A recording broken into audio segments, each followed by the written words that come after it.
It's laughable that you would, or anyone would describe Davos as protecting liberal democracy. It's equally, standing up for it. It's equally laughable to use the word dictatorship at Davos and aim that at President Trump. In fact, I think that's absurd. But I'm going to step aside from that constructive criticism and instead answer your question. Yep.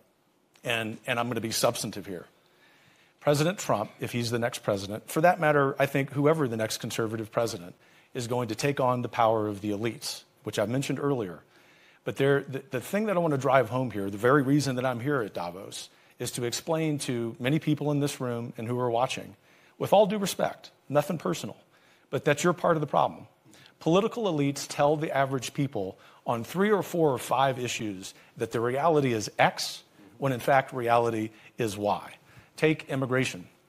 Elites tell us that open borders and even illegal immigration are okay. The average person tells us in the United States that both rob them of the American way of life. They're right. President Trump will take that on behalf of the average American.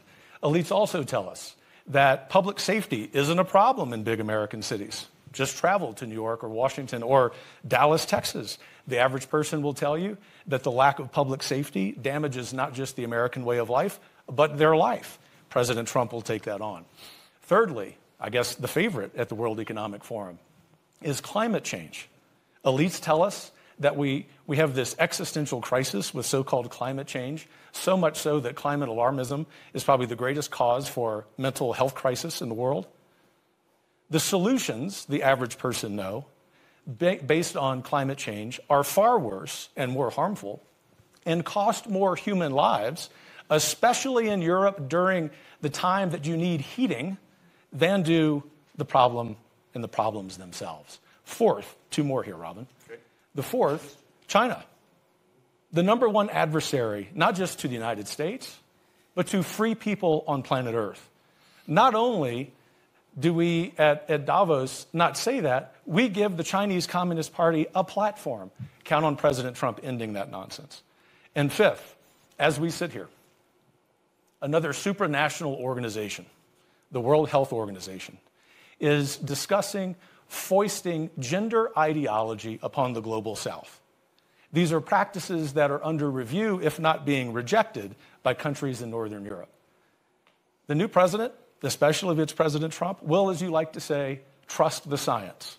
He will understand the basic biological reality of manhood and womanhood. And do you know why?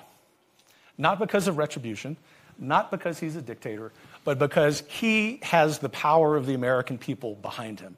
And it's connected to Senator Portman's excellent point that in addition to needing a vigorous executive, we look forward to having the popular will inform both the House and Senate in 2025 to pass laws on all of those issues and many others. Ultimately, Robin, I think President Trump, if in fact he wins a second term, is going to be inspired by the wise words of Javier Milei, who said that he was in power not to guide sheep, but to awaken lions. That's what the average American and the average free person on planet Earth wants out of leaders.